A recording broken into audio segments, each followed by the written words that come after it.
하나님의 말씀입니다. 이사야서 43장 7절, 요한계시록 8장 6절에서 11절입니다. 구약에 있는 말씀부터 봉독해 올리겠습니다. 내 이름으로 불려지는 모든 자, 곧 내가 내 영광을 위하여 창조한 자를 오게 하라. 그를 내가 지었고 그를 내가 만들었느니라. 아멘. 요한계시록 말씀입니다. 8장 6절입니다. 일곱 나팔을 가진 일곱 천사가 나팔 불기를 준비하더라.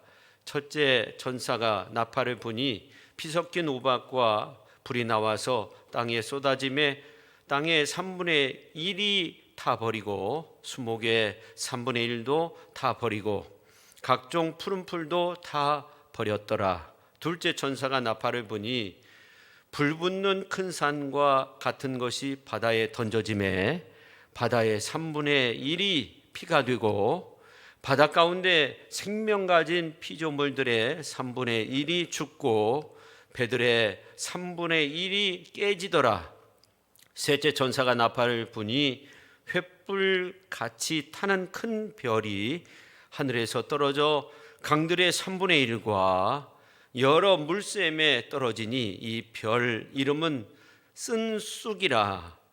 물의 3분의 1이 쓴쑥이 되며 그 물이 쓴물이 되므로 많은 사람이 죽더라. 아멘. 기도하겠습니다. 주님 전에 찾아 나온 저희들 위해 말씀을 통해서 은혜 받게 하시고 우리의 삶이 거듭나는 은혜의 역사로 함께하여 주옵소서. 예수님의 거룩하신 이름으로 기도 올리옵나이다. 아멘.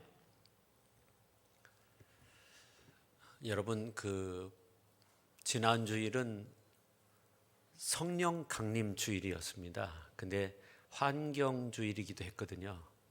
근데 성령 강림 주일이 더 중요하다고 생각해서 성령 강림에 대한 말씀을 드렸고, 이번 주는 창조한 자를 오게 하라.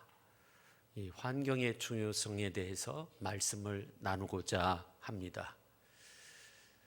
북태평양에 형성된 쓰레기 섬이 있는데 그 크기가 얼마 전과 큰 차이가 있는데 한반도의 16배 정도 된다고 합니다. 엄청난 크기인데 전 세계적으로 이런 크기의 쓰레기 섬이 한 5곳에 있다고 해요. 물론 이제 크기의 차이는 있겠지만 대서양도 있고 어디에도 있고 해가지고 참 엄청난 그런 쓰레기로 가득 찬 세상이 되었습니다.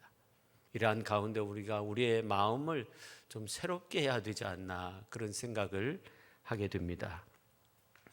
근데 어떤 소식통에 의하면 1년에 거의 배로 그 크기가 자라나게 된다는 거예요. 쓰레기 섬이 갈수록 커진다는 거예요. 그래서 어떤 환경 운동가들은 이거를 쓰레기 국가로 지정을 해서 그 요건이 좀 된답니다.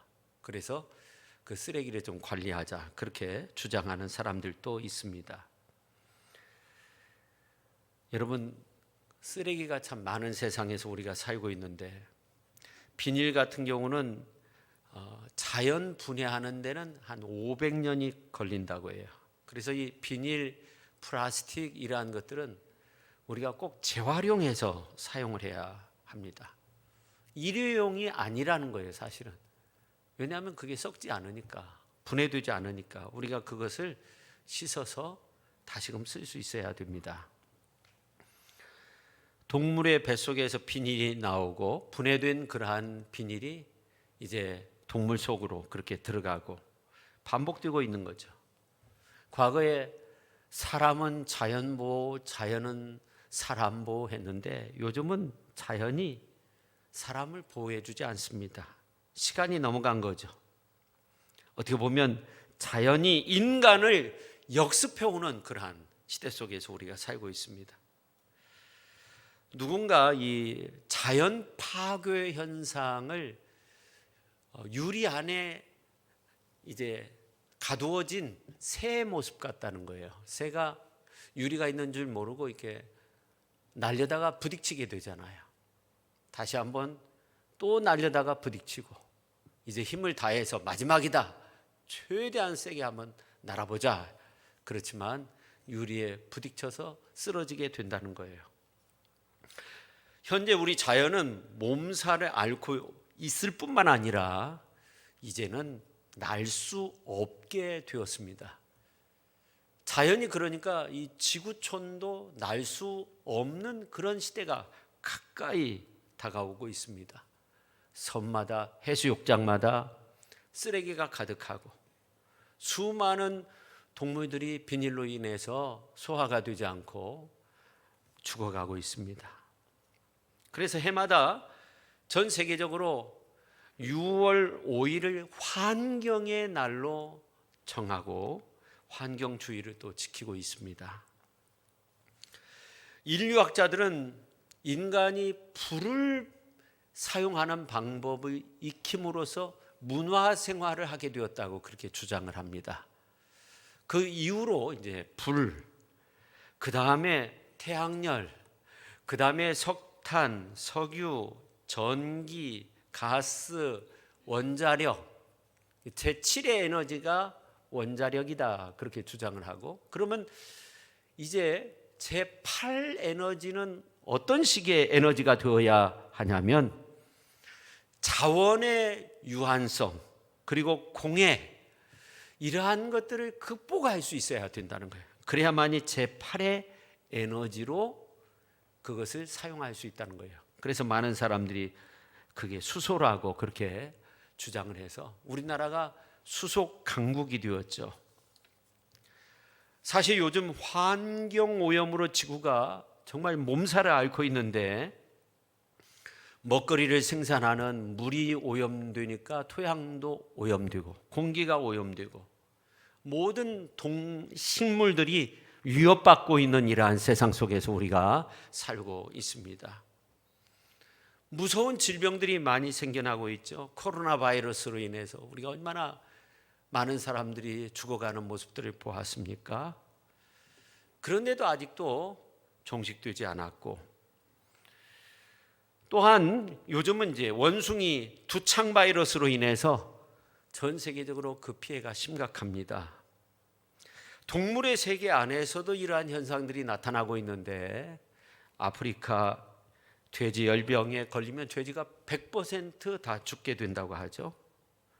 또 메르스 바이러스와 같은 경우는 치사율이 35% 정도 되고, 진드기로 감염되는 혈소판 감소증후군 같은 경우는 치사율이 30% 정도, 에볼라 바이러스와 같은 경우는 90%가 된다고 해요.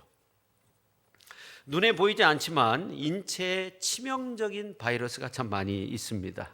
그리고 지구 온난화로 얼음 속에 있었던 바이러스가 발견되기도 하고, 그래서 동식물에 있었던 바이러스가 인간에게 전염되기도 하고 인간이 가지고 있는 바이러스가 동물에게 전염되기도 하는 그런 경우가 계속적으로 생겨나고 있습니다. 왜 이러한 일이 있느냐? 이건 바로 환경 파괴가 갈수록 커지고 있기 때문에 그렇다는 겁니다. 요즘은 이 쓰레기 문제뿐만 아니라 전쟁으로 인한 환경 파괴, 오염의 문제가 심각합니다. 우리가 우크라이나 상황을 영상을 통해서 이렇게 목격해도 마음이 아픈 경우가 참 많이 있는데,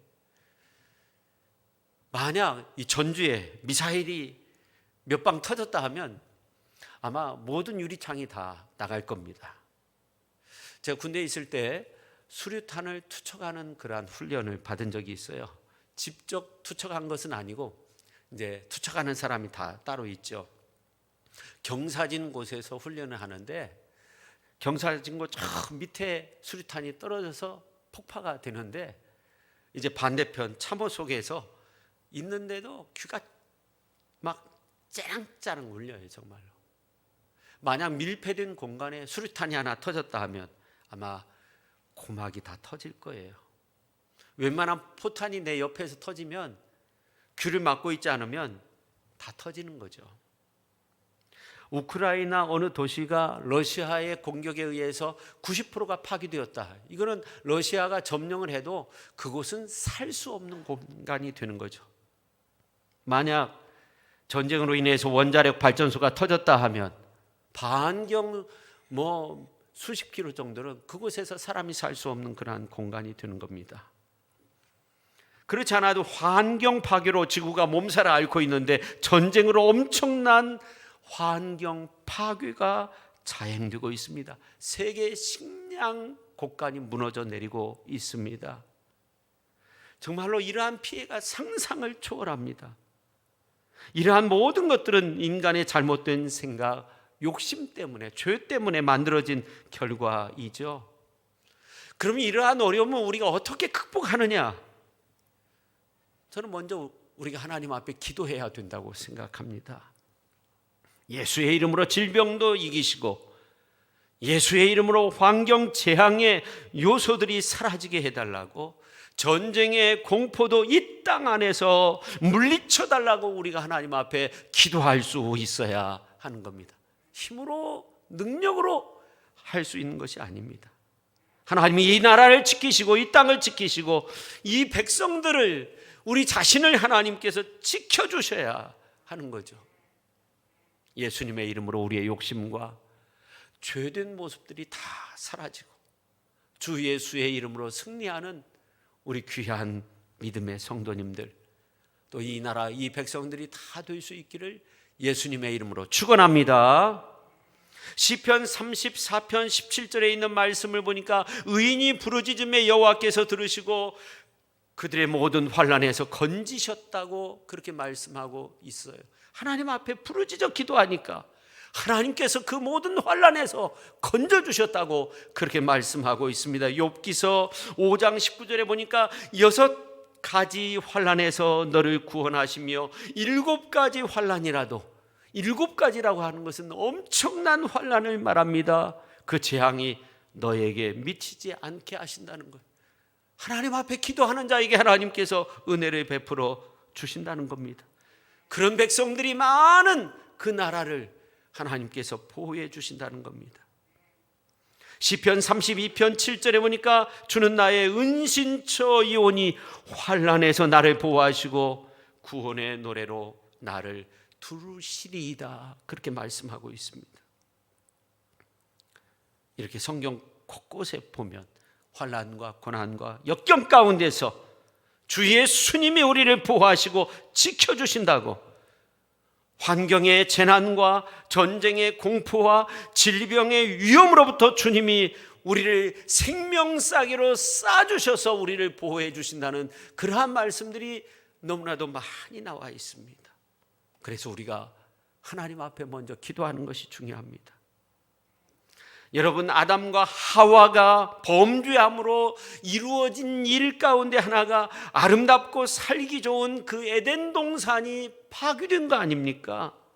땅은 가시와 엉겅퀴가 나게 되었다는 겁니다. 이것은 결국 환경의 파괴 아닙니까? 우리 시대의 환경을 다 파괴하면 우리 다음 시대는 어떻게 되는 겁니까? 우리의 잘못으로 이 땅이 공해로, 완전히 오염물질로 가득하게 되었다고 한번 생각해 보십시오. 우리의 다음 세대는 어떻게 되는 겁니까? 그런데 생각해 보면 우리가 우리 다음 세대를 논할 것이 아니라 지금 우리가 사는 이 시대 안에서도 벌어지는 피해가 엄청나다는 겁니다. 저 어렸을 때와 지금 비교해 보면 엄청난 환경의 변화가 있습니다. 환경 공해가 있습니다. 엄청난 온도 차이가 있습니다. 심각한 오염이 있습니다. 파괴된 자연, 복원하는 거 우리의 사명입니다. 자연을 파괴하는 것은 주님이 만든 에덴 동산을 파괴하는 것과 같은 거죠.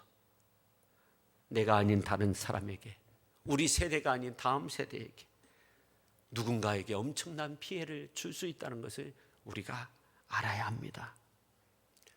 요엘 선지자는 이미 이런 말을 선포한 적이 있습니다. 2800년 전에 요엘서 1장 15절에서 18절에 있는 말씀을 보면 이런 말씀이 나와 있어요. 우리가 같이 한번 읽도록 하겠습니다.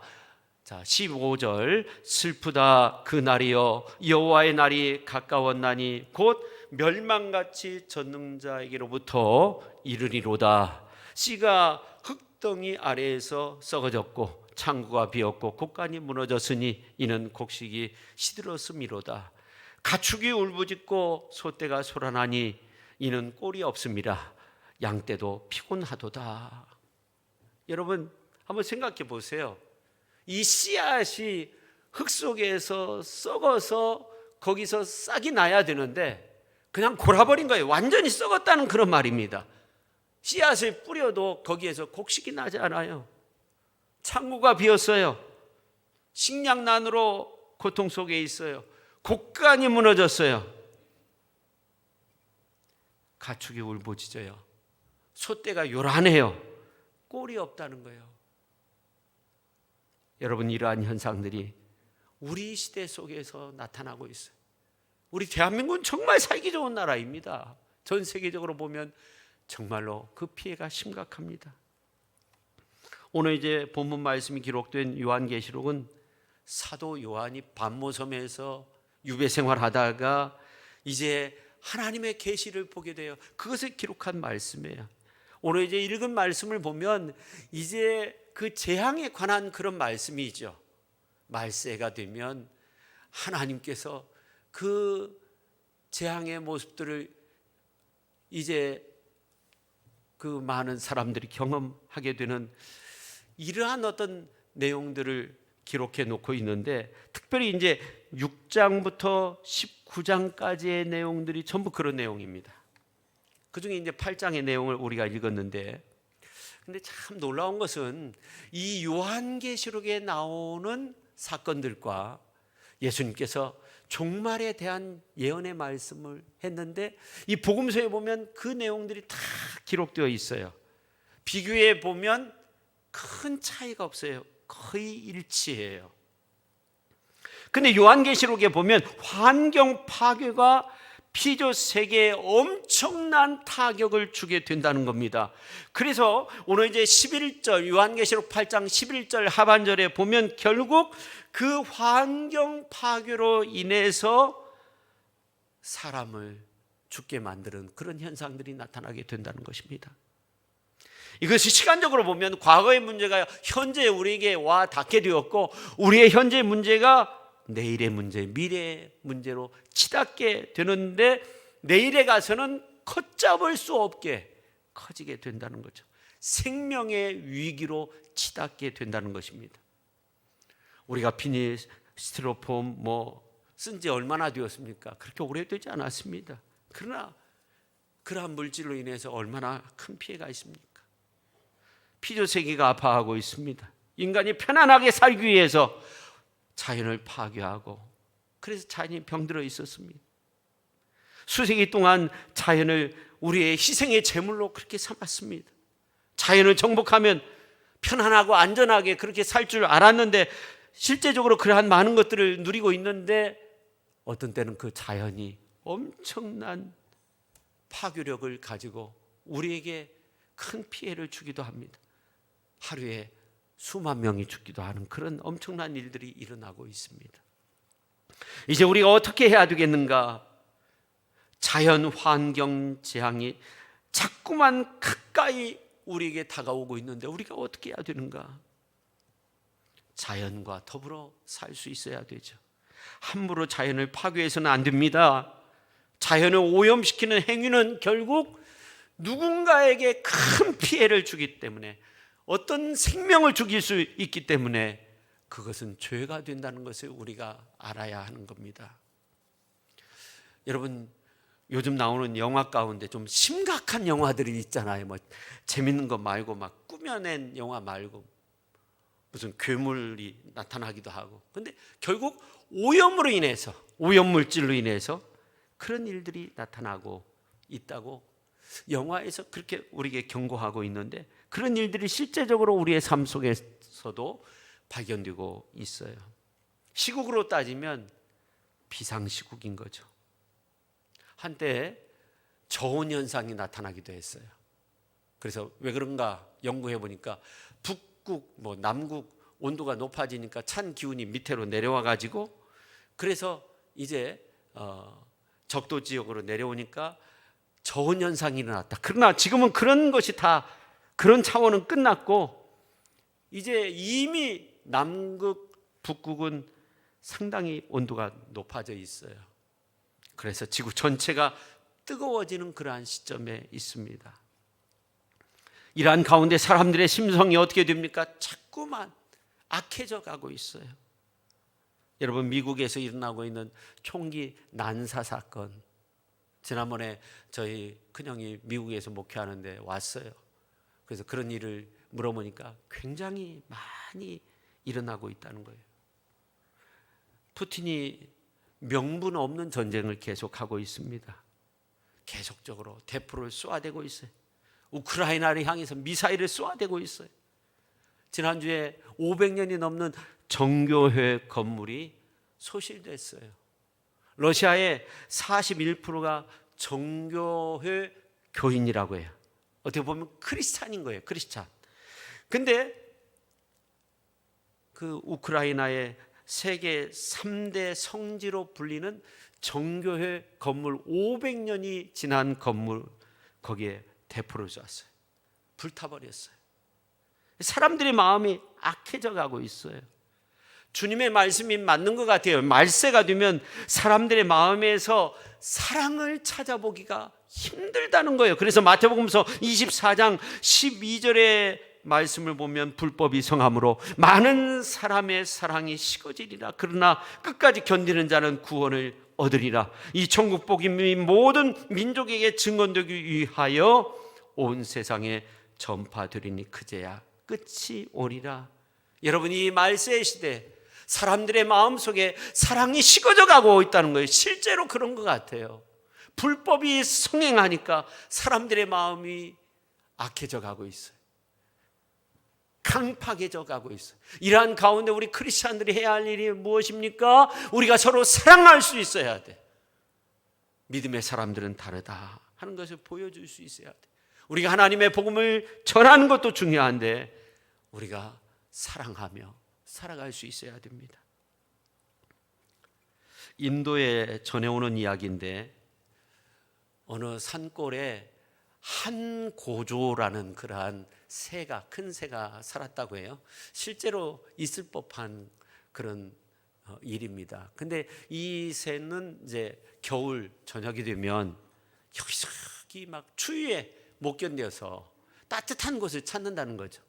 그러니까 이 한고조가 이제 겨울 저녁이 되면 이제 내일 아침에는 내가 꼭 둥지를 만들 거다, 그렇게 다짐을 하고는 이제 낮이 되면 따뜻하니까 그런 걸 다 잊어버린다는 거예요.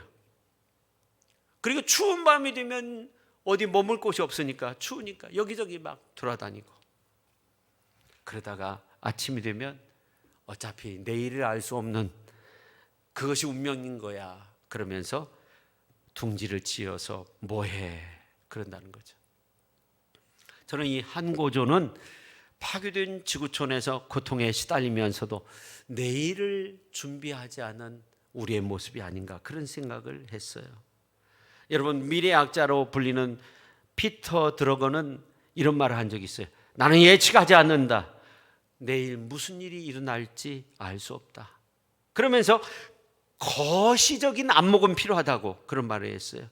우리는 내일 무슨 일이 일어날지 아무도 모릅니다. 분명한 것은 이제 종말이 분명히 다가왔다는 것이고, 이 종말의 때에는 환경의 급격한 변화가 온다는 것이고, 자연 질서가 무너져서 파괴된다는 이러한 사실을 성경은 말하고 있다는 겁니다. 그게 100년 후일지 10년 후일지 아무도 모르는 거죠. 경각심을 가져야 되는 겁니다. 하나님을 경외하면서 하나님이 우리에게 선물로 주신 이 피조세계, 이 자연 만물을 잘 관리할 수 있어야 됩니다. 옥수수 박사로 잘 알려진 김순권 박사에 대한 이야기들이 참 많이 있는데, 이분이 이제 기아 퇴치를 위해서 연구를 많이 했어요. 이 사람이 이제 맨 처음 농촌진흥청 연구원으로 들어가게 되는데, 그 당시만 해도 서울대학교 졸업해야만이 거기에 연구실로 들어갈 수 있었는데, 이분이 이런 말을 했다고 합니다. 내 연구실에는 밤에도 불이 꺼지지 않게 하겠습니다. 면접관들이 오케이를 한 거예요.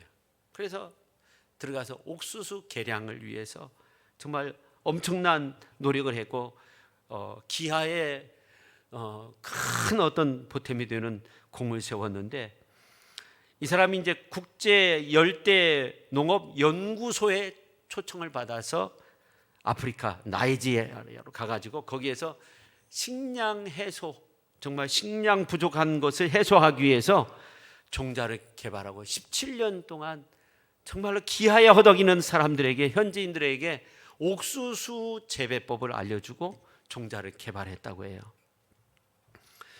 근데 이 사람의 일대기를 보면 울산의 시골에서 태어났어요.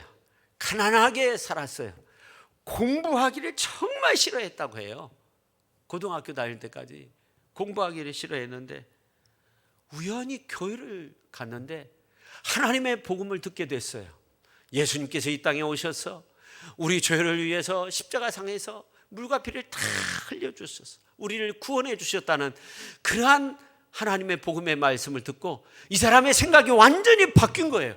그래, 나도 누군가를 위해서 헌신해야 되겠다. 믿음의 사람은 이렇게 누군가를 위해서 헌신하고 봉사할 수 있는 사람이 되는 거죠. 그래서 이분이 그때부터 열심히 공부를 해가지고 경북대를 졸업하고 이제 계속적으로 공부해서 하와이에 유학 가게 되고 돌아와서 연구원으로 활동하고 또 아프리카에 가서 참 훌륭한 일을 많이 했는데요.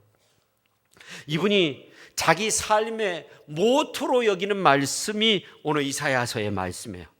그 중에 내가 내 영광을 위하여 창조한 자를 오게 하라. 같이 한번 하겠습니다. 내가 내 영광을 위하여 창조한 자를 오게 하라. 내가 내 영광을 위해서. 짧은 말씀인데 이걸 자기의 말씀으로 받아들인 거예요. 내가 내 영광을 위해서 창조한 자를 오게 하라. 그 말씀을 가지고 묵상하면서 그렇게 살았다고 해요. 여러분, 창조주 하나님의 그 사랑으로 우리가 산다면, 그 하나님의 정성 어린 모습으로 우리가 산다면, 그것을 통해 사람들은 하나님 앞에 영광 올려드릴 수 있고 정말 하나님의 큰 구원의 역사들을 경험하며 살아갈 수 있을 겁니다.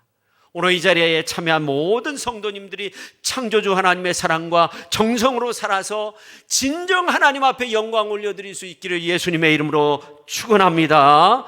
하나님은 복의 근원된 우리를 통해서 영광 받으시기를 원하십니다.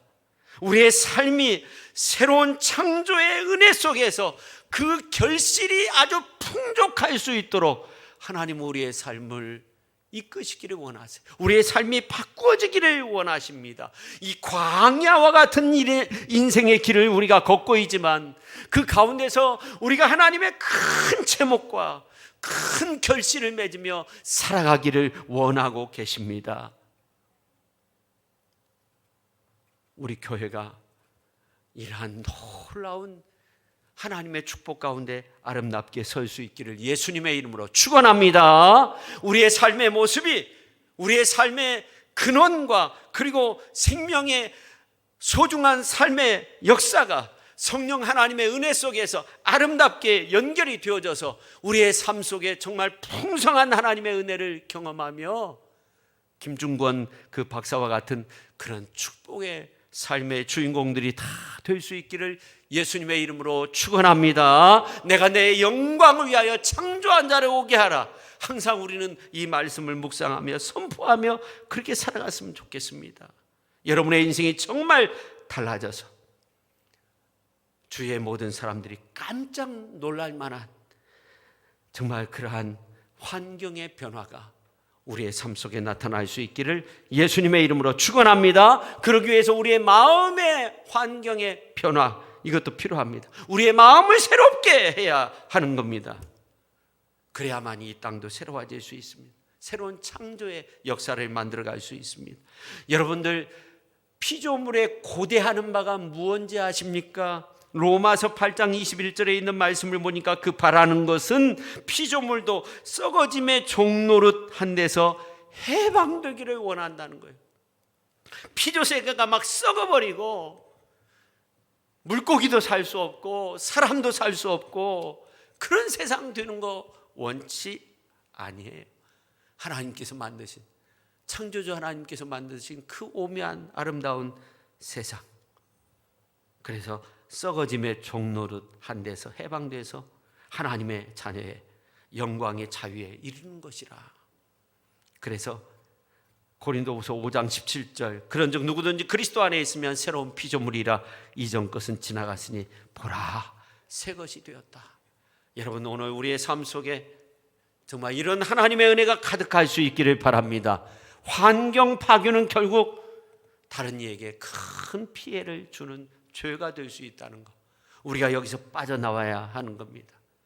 그래서 우리가 이 자연세계 모든 만물을 잘 다스리고 또 아름답게 가꿔서 모든 사람들이 살기 좋은, 언제나 이 자연 만물을 보면서 누구나 참 아름다워라, 주님이 만드신 이 세계 그렇게 찬양드리며 살아갈 수 있도록 그렇게 환경 보존을 위해서 자연 만물을 잘 가꾸어가는 우리 시천의 성도님들이 될 수 있기를 예수님의 이름으로 축원합니다. 기도하겠습니다. 하나님 아버지, 감사드립니다. 창조한 자를 오게 하라. 우리의 삶 속에 그 창조주 하나님의 사랑과 정성을 가지고 우리가 우리의 삶을 아름답게 새롭게 변화시켜 나갈 수 있도록 성령 하나님 도우시고 함께하여 주시옵소서.